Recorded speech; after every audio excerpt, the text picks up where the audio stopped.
Okay, so I'm live on Instagram now.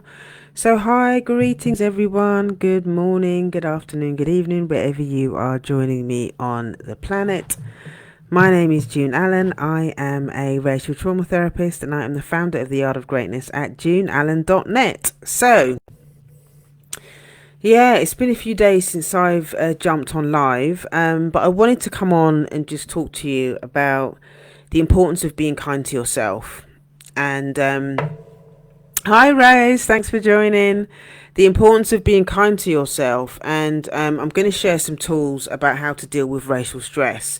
I have shared some of this content in this that I'm going to share today before, but I feel like every now and then it's important for me to come on. Every few months or so, I come on and share or just reiterate the importance of sharing these tools because, I mean, quite frankly, over the last few days, I have seen so much stuff in the news, on social media, that it's just been really overwhelming in terms of the racism and the stuff like that. And so, yeah, I just wanted to come on and just give people some tools and some things that they can do to take care of themselves in the midst of everything that's happening.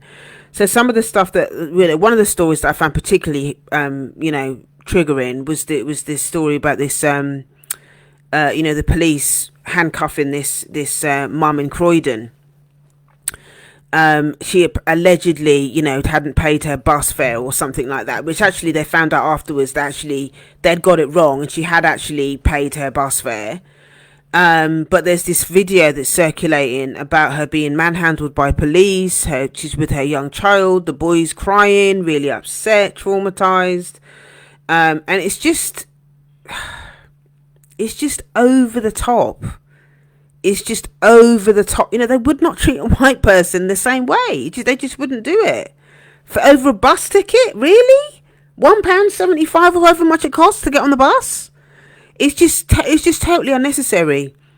And these police that dealt with this woman, they're basically just showing their hand. They're showing what we've always known, and the mistrust that a lot of black people have towards the police. These are the reasons. These are the reasons. I haven't watched all of it, Ruth. I just couldn't watch it. I watched the beginning of it, and I just had to. I can't. It's so painful to see it. And on top of all of that, there's a story that I saw yesterday about apparently there's been another death in police custody, and they're investigating that as well. Then there's also more recently as well, there's the stuff about these neo-Nazis calling Archie abomination and how he should be put down and all this kind of nonsense. And then all the stuff on the N-word that's been, in the government websites that are found in these government documents and all the rest of it. It's just, these are just a few of the stories that have come up over the last few weeks. And I haven't shared specifically on them because I'm tired of hearing them. I'm tired of hearing them. But that one that happened today, that I saw yesterday, sorry, about the mother in Croydon, I just thought, no, I just have to come on and just reshare this stuff because I'm having to up my self-care with this stuff. So I just wanted to, as a reminder as well, for everyone else who's watching this, to up your self-care as well.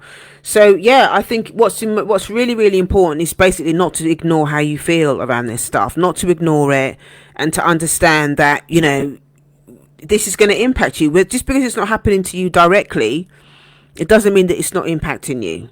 Okay? As a black person, it's going to trigger feelings of us feeling unsafe, feeling powerless, frustration, anger, all of these feelings. Okay? Because all of this stuff is just, it's terroristic. It's terroristic and it's traumatic having to witness these things, having to keep hearing this stuff all the time. And the gaslighting and the denial is just insane. So I just really wanted to reiterate how important it is to be nice, to be kind to yourself. Okay. So let me just talk about some of the things that I personally use and some of the things that I also empower my clients to do as well. It's the first and foremost, you got to honor your emotions. Honor how you're feeling, what is happening in your body as a result of this. There's part of me that wants to shut down and wants to ignore it all and not deal with it and pretend that it's just not happening, because I just can't, my brain can't actually, doesn't want to hold that information, that here we are in 2023 and we're still having to deal with this terroristic bullshit that we're constantly having to, in whatchamacallit, there's a term that's been used around racial trauma as well. It's called weathering. Okay, and this is the daily grind of what it means to live in a black body. Okay, the daily grind of what it means to live in this black body and have to deal with all of the abuse, the attacks, the reading all the story, all of it's having to deal with all of that stuff on a daily basis, and it grinds you. It can grind you down. It can grind you down. But what's important in these situations is to make sure that you're doing things on a daily basis that are going to help you process what's going on. They're going to help you process how you feel. And doing that means you have to honor how you're feeling, what you're experiencing. So not just from a feeling perspective, in the sense that you might be feeling anger or powerless or whatever the feeling is, but also what's happening in your body. What is it that's happening in your body when these things are happening? Do you feel anxious? Do you feel sad? Do you feel anxiety? Do you feel exhausted? Do you feel numb? There's all of these ways that we try to protect ourselves from actually hearing these stories. There's so many different ways, and it's going to happen. It's going to be different for different people. For some people, it might mean that they become really activated and they get angry and they get mobilized and they want to do this and they want to do that, and they go into activism, and they want to phone the authorities and send emails. And some of us get activated in that sense. They get activated to take action. But then there's also another part of us that is trying to protect us, maybe, and that part wants us to shut down, to not think about it, to go into denial. Some of us might feel shame about having to exist in a black body that experiences so much vilification and violence at a systemic level. But what's important is to be able to process it, to be able to talk about it. So you can either talk to somebody who you trust, or you can journal about it. Honor your emotions, honor your experience, write down what is happening for you. Because when you start to get honest about what is happening for you, verbally, or what's happening in your body, then the next stage is, okay, well, now this is how I feel. This is what I'm experiencing. Now what do I need?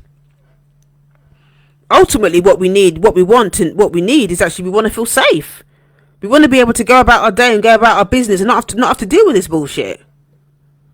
That would be great if we could feel like that after 500 odd years of terrorism. It would be great if black people could feel like that, but that's not the reality. So sometimes we can get trapped in talking about the story or talking about what the police are doing, and don't get me wrong, all of that can be part of the process. But an important part of the process as well is thinking about, how does this impact me living inside a black body? How does this impact you living inside a black body? And what do you need to do to take care of yourself? Maybe you come off social media for a while. Maybe you come off social media for a while just so you can give your brain and your heart a break. Maybe you come off social media for a while. Maybe you need to do a mass cleansing of your timeline. I need to do a mass cleansing of my timeline. In order to limit the amount of energy that is put into these stories. The people, the people that I follow, actually, where I found out about these stories, are not necessarily people that are always posting black trauma.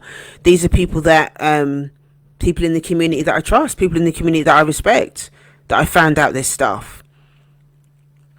That sometimes they share their joys as well as their sorrows.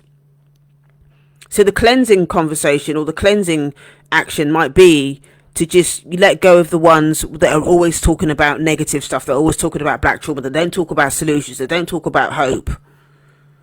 Because you want to minimize that. You want to be able to feel connected to your community. You want to be able to go down your timeline and for people to make you feel like, actually, do you know what? All of this insanity is happening, but I can cling on to some sort of hope. I can cling on to some sort of positivity, that I deserve to be here, that I can have some validation, that I deserve to live on this planet in a safe way. And that the insanity is not anything to do with my melanin. Okay, the insanity is nothing to do with my melanin. The insanity is in those that respond to it in the way that they do. The insanity is the system of whiteness, the system of racism. That's the insanity. Because sometimes we can internalize that stuff and think there's something wrong with us. We think we're defective and we're not. That's the insanity of it. So honor your emotions, honor how you're feeling, honor what is going on in your body. Does it make you feel like you want to shut down? Do you feel like you don't want to eat? Do you end up overeating?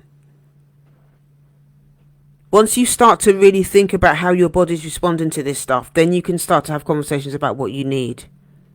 Okay? And honor your rage. People talk about black people being angry black. If we're hearing this stuff in the news, on social media every single day, of course we're going to get angry. Of course we're going to feel angry. Don't let anybody gaslight you into thinking that you being an angry black person is wrong. Okay? There's a difference between clean pain and dirty pain when we're talking about anger. Let me be clear about that first and foremost. There's a difference between clean pain and dirty pain. Clean anger, dirty anger. Okay? So when we talk about dirty pain, and you've heard me talk about this before, it's the pain and suffering of unresolved stuff that hasn't been dealt with. It's the behavior of energy that has not been processed, so it ends up being projected onto other people. It ends up being acted out towards the self or towards others. Okay, that's when pain is dirty. So if you're angry and you're taking it out on other people, taking it out on your children, taking it out on your partner, that's dirty pain. That's not acceptable. You need to take ownership, and you need to take ownership of that. You need to take responsibility for that and process it in a different way. Clean pain, okay, or clean anger in the moment is when you feel justified in your anger about some sort of injustice.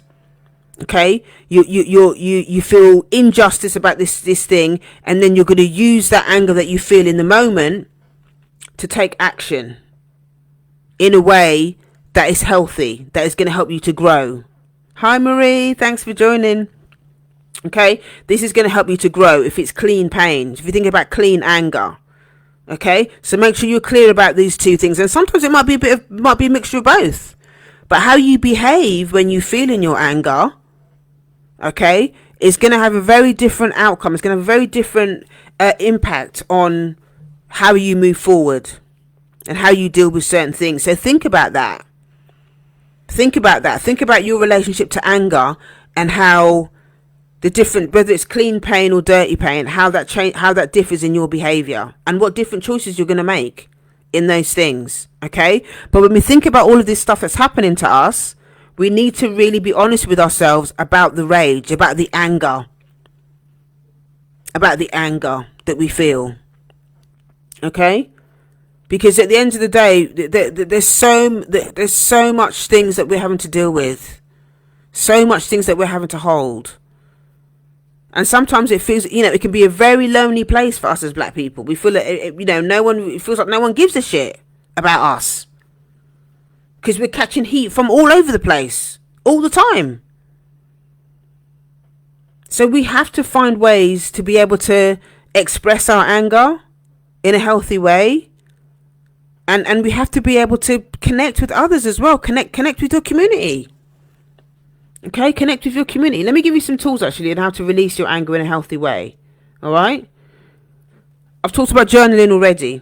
Okay, and you can journal from a place of anger, in the sense that you can just, if you need to cuss people out, cuss out the system, cuss out whoever, the police, or you can cuss them out in your journal. Cuss them out in your journal. Release the rage in your journal. Okay, so energetically, that's going to be really good for you to be able to get that out. If you need to do something physical, okay, get some pillows.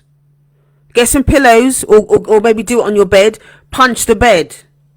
Set a timer for like a minute or two, and use those 2 minutes to really box out the bed. It might not seem like a long time when you say it, to set the timer for 2 minutes, but actually it's quite a long time. When you're hitting the bed and punching stuff out, it's quite a long time. But it's a really fantastic way of getting you, just releasing that energy and getting it out. There's been so many times when I've done that exercise and I ended up collapsing in a heap, crying afterwards. Because what's underneath a lot of the anger and the upset is a lot of hurt.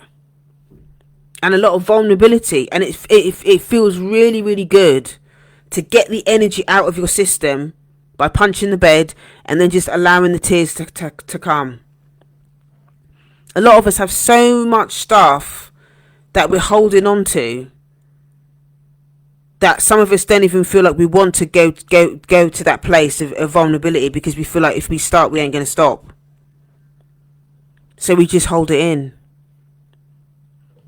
But we need to be able to really give ourselves permission to do this work, to do this anger work, to release stuff, to be vulnerable, and just trust that, you know, yes, it might feel like you're never going to stop crying, but you will. And if you end up crying for the day or crying for a long time, then just allow yourself to do it. And I know this is going to sound really strange, but if you need to, schedule some time. Schedule some time to do the anger work and to let yourself cry it out. Because a lot of us are getting sick because we're not doing this work. We're holding too much, and the weight is preventing us from being able to move forward in our lives, because we're carrying so much, and sometimes we don't know we're carrying it because we get used to it.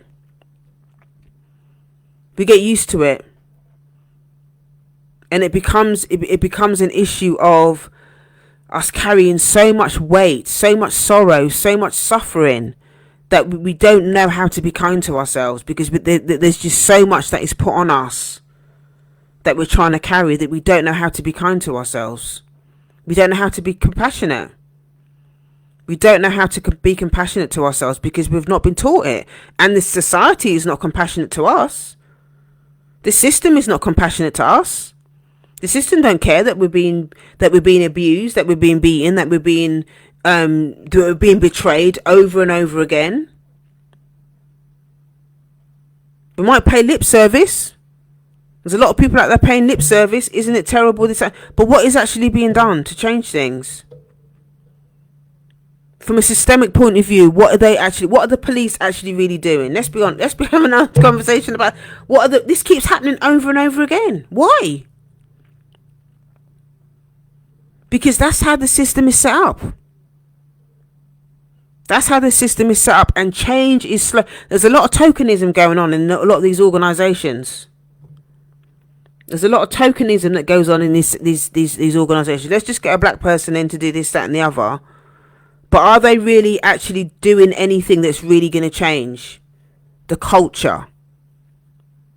That's really going to stop these people that are doing it? Are they really disciplining the people that are still behaving in these racist ways? Are they actually doing anything with these people?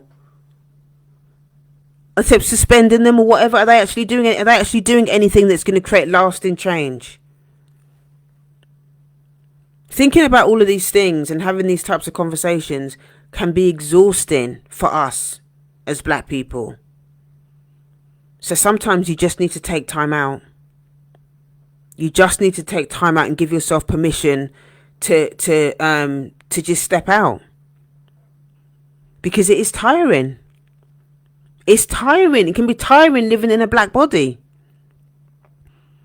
It's tiring having to turn on the news and or open your social media and see all of these stories about people that look like us being abused, being betrayed. It's exhausting. It's exhausting. And then the fake outrage on top of them not really doing anything is just more betrayal, because nothing, and you end up never feeling really safe. You end up never really feeling safe in your black body, because this stuff just continues day after day. It just continues all the time. So you have to find a place, you have to find a space in your day to do your racial wellness work. It means you have to think about your boundaries. Think about your racial boundaries. Where is my limit around this? Where is my limit around who I talk to about these conversations? Where is my boundary around how much stuff I look at on social media? Where is your boundary around even watching these videos? I don't watch it off. I don't watch them. Like, even on with this Mother in Croydon, I literally watched the first 30 seconds of it, and I just thought, I can't watch any more of this. And actually, it's like I've always said, I don't need to watch all of it in order to know that the police abuse us. I don't need to watch all of it. I don't need to watch all of these videos to know that we're being abused by the police. So racial wellness is about being clear with yourself about where your boundaries are with these types of things. Who you have the conversations with. When you have the conversations. What is your limit? What is your boundary around this stuff? Are you going to talk to white people about this stuff? Or are you going to just save it for when you talk to your community? Is it safe for you to talk to white people about this stuff? You know? You have to be very clear with your boundaries. Because I'm telling you, it's crazy making otherwise. It's crazy making otherwise. No matter how well-meaning white people can be with this stuff, saying it's terrible and all this. At the end of the day, it's not the same. And no amount of empathy or whatever from white folk is going to change the situation. If you're a white person watching this, okay, and you really want to make you really want to make a change, okay, talk to your white family, your white friends, your white colleagues. Talk to them about race. What I see a lot is that white people can alleviate their guilt by doing stuff and talking to black people and people of colour. Okay? They alleviate and call themselves so-called allies. And I actually take issue with the word ally now, actually. I'm starting to think about what that actually means. And for me, it kind of, when I looked at the definition of it the other day, and I was thinking, what does the word ally actually mean? And it means to be in solidarity with other people. Okay, the definition of ally means to be in solidarity with other people over something. So when I was thinking about it, I was thinking to myself, okay, so if white people are calling themselves allies, if they're doing anti-racist work, there's something about the context of it that almost feels like there's a detachment from themselves being part of a system that actually perpetuates it. I don't know if I'm making any sense. I don't know if I'm articulating. And I've still got some thinking to do around it. But there's something about the idea of being an ally that kind of separates the white person from the system. Okay, that they are part of. They can detach themselves from the system and make out, oh yeah, well, I'm helping, I'm supporting, I'm an ally, I'm in solidarity with people of colour, okay, or black people. But what white people need to understand, if they really want to be so-called allies, you need to be talking to other white folk about it. Hi Wendy, hi, nice to see you. You need to be talking to other white folk about racism, because you only the more you talk to other white people about racism, that's when you're going to get a true understanding about the code about white people not talking about race, not wanting to talk about race. You're going to get a true picture of how difficult it is to actually have conversations about race. If you're talking to other white people, if they're talking to other white people about it, you get to you see the defensiveness. You'll see the, well, why are you talking about it? What? Talk to your cousins. Talk to other white folk about it. Okay, stop hiding behind marching with black people, talking to other black people. Talk to other white people. That's when you're really going to get an understanding of the struggle. that non-white people have in dealing with this stuff. Because I think sometimes you can, again, if you're talking to other black people and other people of color about race, most of us do want to talk about it because obviously we're impacted by it. But the real work, if you really want to do the real work, okay, if you're white and watching this, talk to other white people about it. Talk to other white people about it. That's when you'll be able to call yourself whatever it is, a so-called ally. Talk to other white people about it and see what happens. Because your conversation is going to be very different. Okay? It's going to be very different when you're talking to other white people about race. My experience, I have done some work with white clients actually, and this is something that I always say that always comes up in the conversation, and some of them are so shocked. Some of them are so shocked and frustrated because they recognize that once they start becoming more aware of what's happening, that when they start talking to other white people about race, and they recognize that they're on their own. They are on their own. And that in of itself can be a very powerful code under the system for people to collude with racist ideology and not say anything. Because they want to be part of, they still want to be part of the privileges that they get from being white. A lot of people, that's why a lot of white people don't want to do this work. That's the reason why a lot of white people don't want to do this work. And that's why a lot of white people don't want to hear you. They'll do the tokenism bit so they can tick the box. But they don't really want to do the deep work that's around changing the culture. Because it's too painful. And they don't want to have their conversation with their white colleagues. They don't want to have the conversation with their white colleagues. Because, at the core, they're not really ready to change the culture. They just want to stick a plaster over it and think that that's enough. So those of you that work in spaces, predominantly white spaces, okay, where you feel like you're not being heard, you need to do your racial wellness work. You need to look after yourself. You need to be kind to yourself.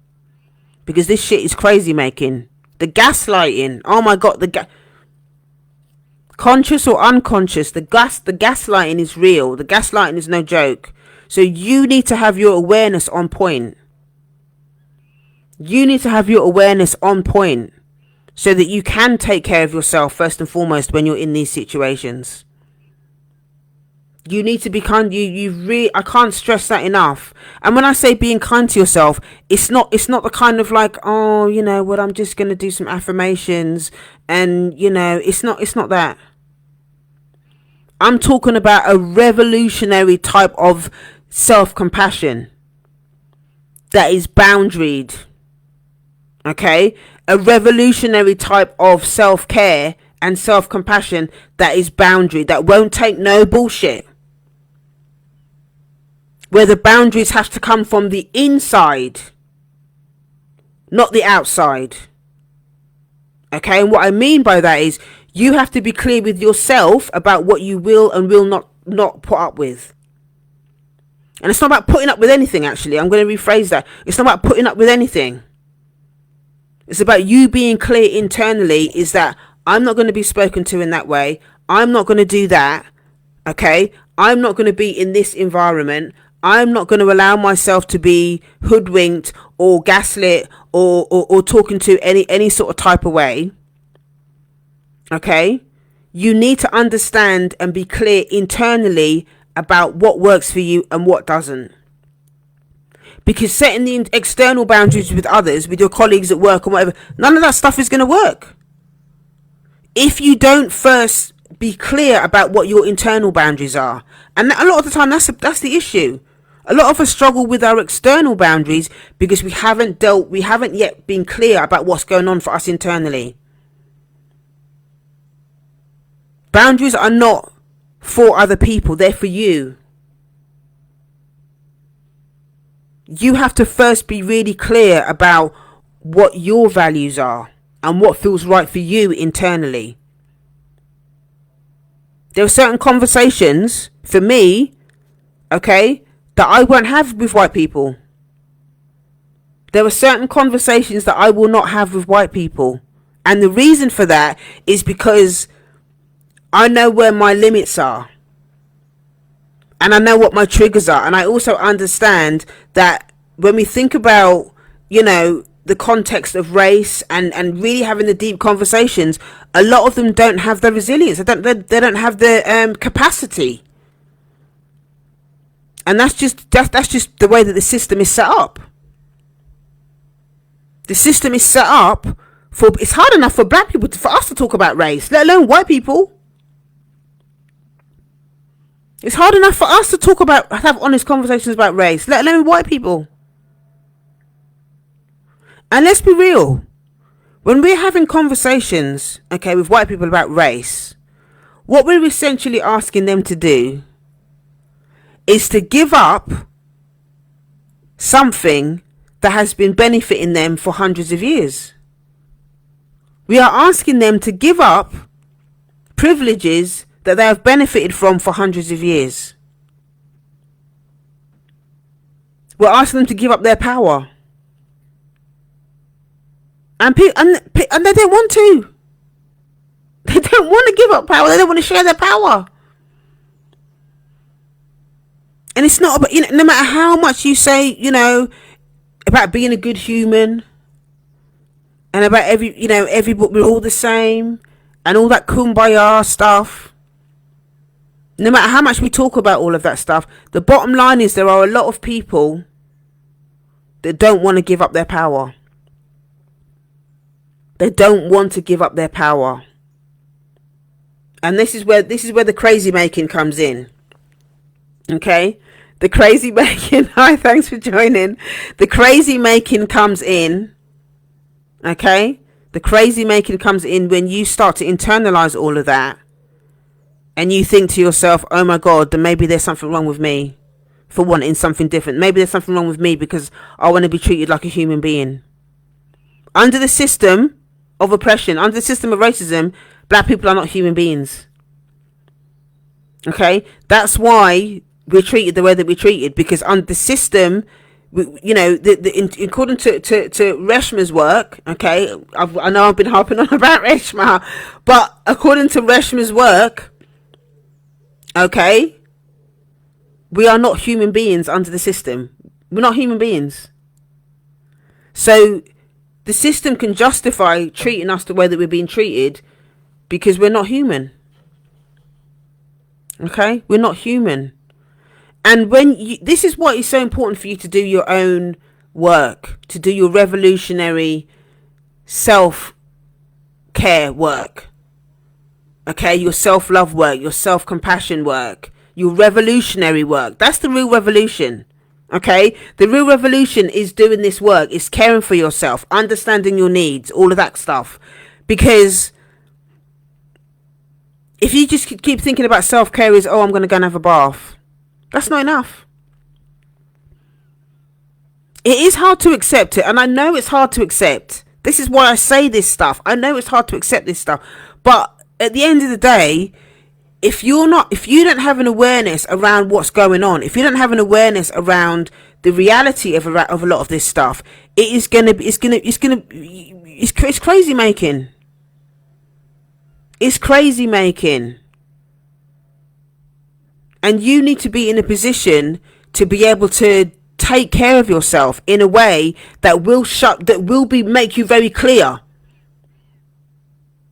That will make you very, very clear about what you will and will not do in terms of taking care of your relational well-being. Your relational well-being and your racial wellness. Okay? You live in a black body. Okay, you live in a black body that the system is trying to destroy. This is the hard facts. You live in a black body that the system is trying to destroy. So you have a responsibility to yourself and those you care about to make sure that you overindulge in taking care of that black body. You love on that black body. And you take care of your mind. You take care of your mind. You do what you need to do. You take breaks. You breathe. You talk to your therapist. You beat the pillows when you feel angry. You cuss whoever you need to cuss out in your journal. Okay? You connect with your community. And connect with your community, you know, with discernment. Because let's be real, there's a lot of crazy black folks out here as well. Not you know, there's that phrase, but not all skin folk is kinfolk. This is the reality. So you need to also practice discernment. Not everybody's gonna be able to have the conversation with you. And because of the sickness that's in our community, and because of the pain of what it means to live in a black body, there are black people out here that don't even want to have these conversations because it's too painful. They don't want to have these conversations because it's too painful. So you need to find your people. Find a tribe. Find a group of people that not only will help you, and I'm not talking about a group of people that are just gonna be there for you to just vent. Okay? Venting is good to a certain degree. But you also need to find a tribe that is going to help you find solutions. Okay? You need to find a tribe that is going to help you get solutions. What you can do if you're in a certain situation. What you can do if you're feeling some type of way. What are you going to do if you've got family members that are so wrapped up in their own trauma and their toxic patterns that you don't know what to do with yourself. Find spaces that are going to help you find solutions to what's going on. Find your people. And set boundaries around the black folks that are still acting out. There's a lot of black folks that are acting out all of their pain in the community and think it's okay. And that everybody's just supposed to forgive them and let them get on with it because they're black. And not all skin folk is kinfolk. And it doesn't mean to say that you have to be cruel to that person or that you need to say mean things about that person, but you just have boundaries around what you will and won't talk about with that person. You have boundaries around what you will and will not talk about with that person because that person ain't ready for whatever reason. It doesn't mean that you're better than them, but it just means that they don't have the listening for it right now. They're not ready. And that's okay. Everybody's at different levels. Everyone's at different layers. Everybody's got on at different seasons in their journey. Yeah, everyone's in different seasons in their journey. So you can just love them from a distance. Those people, you love them from a distance, and that goes with people in the workplace as well. You see a black person at work, and you might think, oh well, you know, maybe I can sort of form an alliance with this person, and maybe no, don't look at that. Just because there's another black person at work, it doesn't mean that person is going to want to talk about the same things that you want to talk about. It doesn't mean that person it has got an awareness of what's going on. Because this system will also use people that look like you to harm you. They will use people that look like you to gatekeep. They will use people that look like you to spy on you.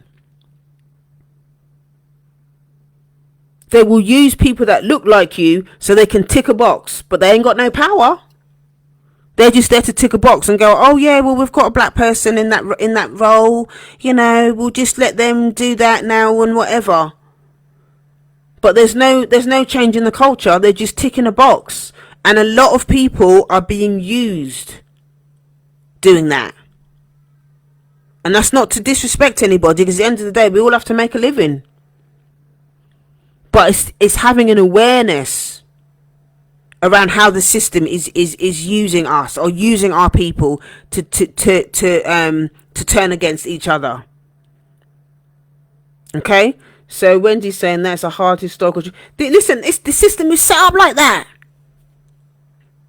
The system is set up like that, and that's how the mistrust in our community. I hear a lot of clients talk about mistrust. A lot of clients talking about mistrust. mistrust of other black women, mistrust of other black people, mistrust of other black businesses. It goes on. It goes on and on and on. And the system is set up by design. I will do a separate live stream actually about that. About why black people find it so hard to trust each other and the roots of it. And I'll do a separate live stream on that because it's such a big topic and I hear it all the time. But the system is set up like that by design. And we've internalized it. We behave that way unconsciously because we're not having honest conversations about our racial wellness. We're not having honest conversations about the impact of what it means to look on your phone and see all this bullshit that's happening to us in society, and we're not talking about what's happening to us as a result of it. How does that impact how you feel about yourself as a black person? How does it impact how you feel and operate in a black, doing all of the things that you need to do on a daily basis for living in a black body? You need to be having those conversations with you on a daily basis. Okay? You need to be having this conversation with yourself on a daily basis in order to take care of yourself. Okay? So you need to remember. Okay, I'll just finish on this. You need to remember, okay, that there is nothing wrong with you. In the sense that when you start having all of these feelings and you feel angry, you feel upset and all the rest of it, there's a reason why those things are there. And a lot of times, a lot of us are gaslit and shamed, okay, for having feelings about certain things. And we do it to each other. I've heard black people say it all the time. Oh, stop being so emotional. You too, don't be so emotional. Excuse me, we've got 400 years worth of charge of racism and terrorism, and still experiencing it. How can as a community we not be emotional about these things? The reason why it's difficult for us to deal with people that are emotional is because we haven't learned how to deal with our emotions. That's the issue. It's not the emotions themselves that are a fault. There's nothing wrong with actually experiencing your emotion. The issue is that we haven't not been taught how to deal with it. We don't understand our emotion. We don't have safe spaces to be able to channel our emotion. We suppress our emotion. We stuff down our emotion. We eat on our emotion. We go from relationship to relationship. We oversex ourselves through avoiding emotion. All of that stuff, all of the anxiety and the suffering and the trauma and the impact of having to deal with living in a black body, the weathering of living in a black body on a daily basis, it is going to show up. It is going to show up. Okay? At some level, it is going to show up. And if you're not taking care of yourself, if you're not having a conversation with yourself every day as part of your self-love practice, what's going on with me today? How am I feeling today? What do I need today? Do I need to talk to someone? Do I need to go and have a nap? Do I need to come off social media? Do I need to go and have a nice bath? Do I need to talk to someone? Do I need to talk to a therapist? Do I need to be around my people? Do I need to boundary something? You need to be having these conversations with yourself daily. And you need to be loving on your black body hard. That's what you need to be doing. Because the system that has been terrorizing us for so long, okay, we need to counteract that by loving on ourselves hard. What does that mean? It means being clear about, like I was saying before, about the boundaries. That's an example of loving on yourself. I'm not going to have a conversation with the other person because they can't hear me. I'm not going to talk to that, and the other person about X, Y, and Z conversation because that person is not safe. That person doesn't have the listening. I am going to take an extra 15 minutes to cream my body with the most luxurious cocoa butter from Ghana because my body deserves it. And I want to feel that connection to my black skin. I'm not just going to give it a quick 2 minutes just to get rid of the ashiness. I'm going to give myself an extra 15 minutes so that I can sit down and really indulge in feeling my black skin and appreciating what my melanin gives me.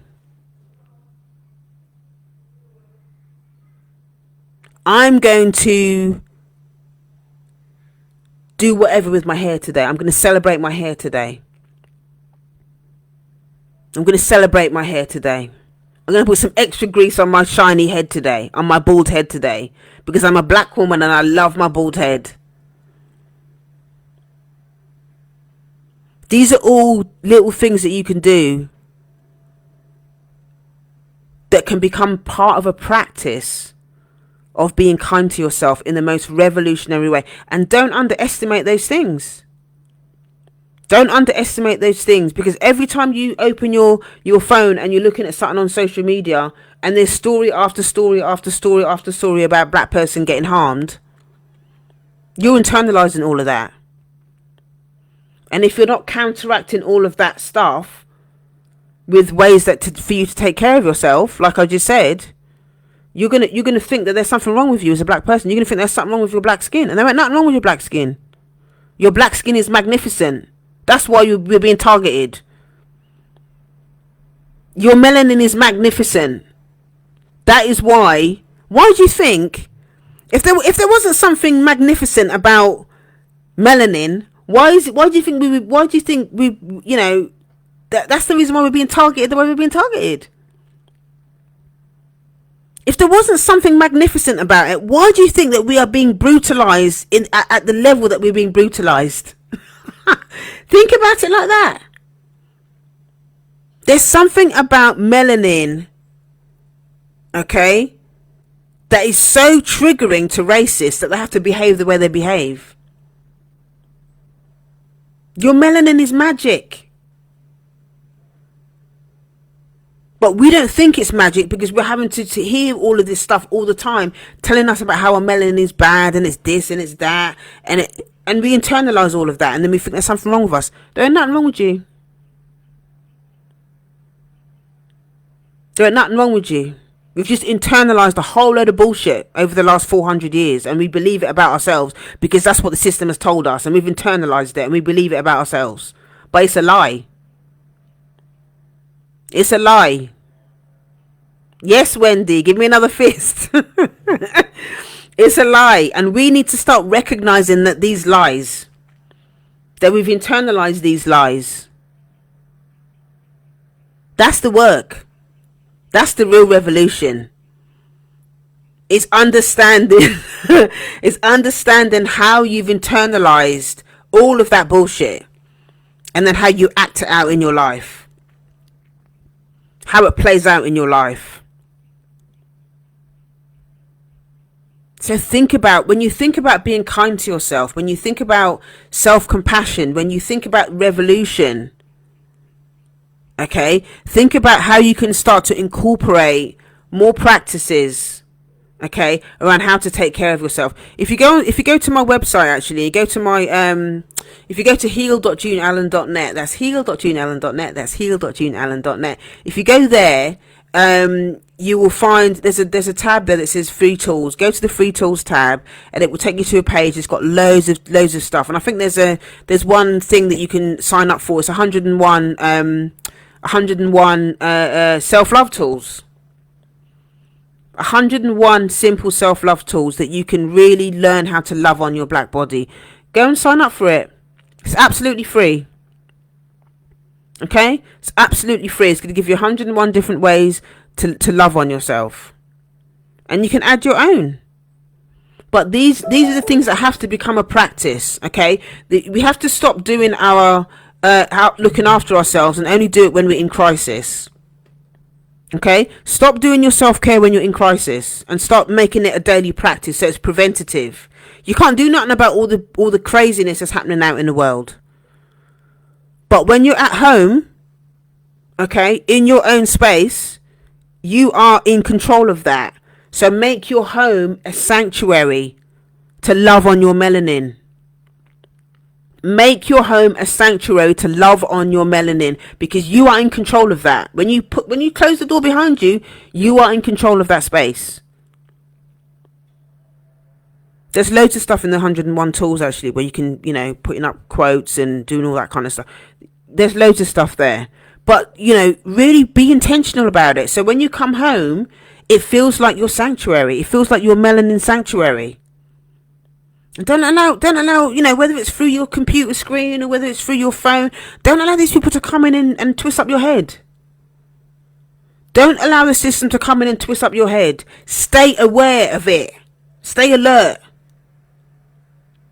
Ask yourself the difficult questions. At the end of the day, before you get to bed, when you're winding down, ask yourself those questions. How did I feel about today?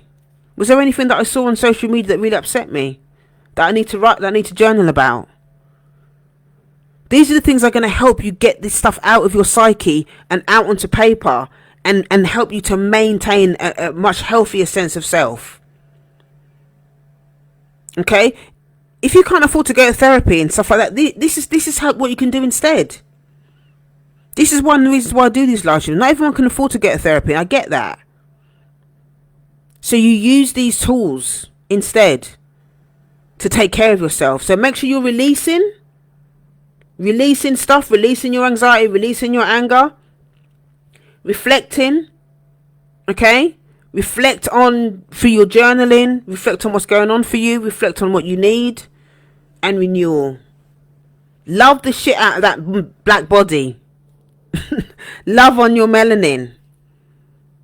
Okay? Love on your melanin. Talk about it. Think about what's going on in the body. Take care of your body. Stop overriding your body. Stop all this hustle stuff. All this hustling.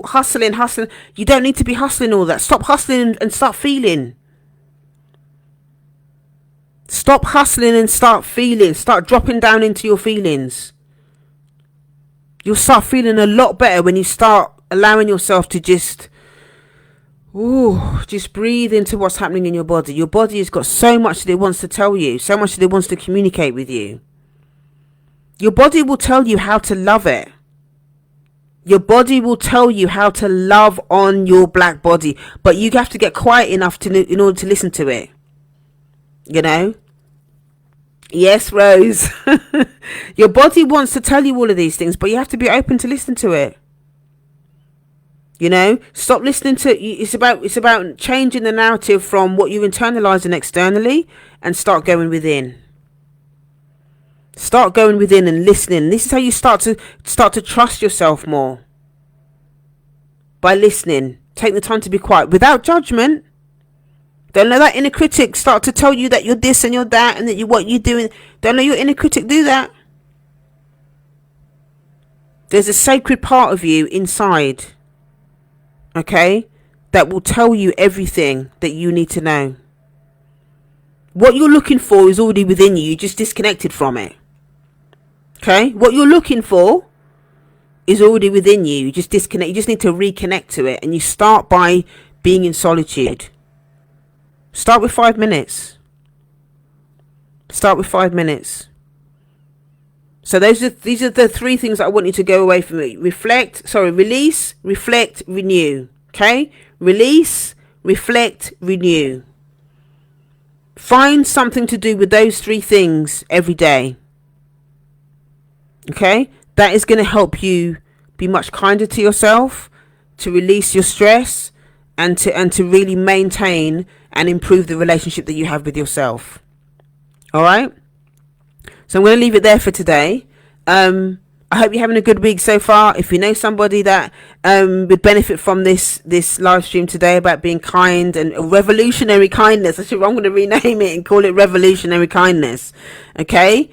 Tag them, send it to them, tell them about it. All right? So any questions about anything that I've shared today, drop a note in the comments, or you can email me info@yardofgreatness.com, or you can send me a direct message. Okay, if you want to work with me one-on-one, I've only got a few spaces left. You can find details again if you go to heal.juneallen.net. That's heal.juneallen.net.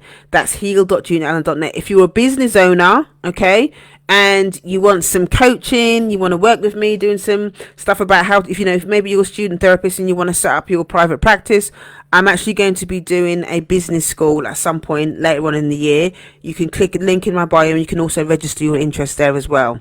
Okay, that's it for today. Thank you so much for joining me, and I will see you tomorrow. Take care. Bye bye.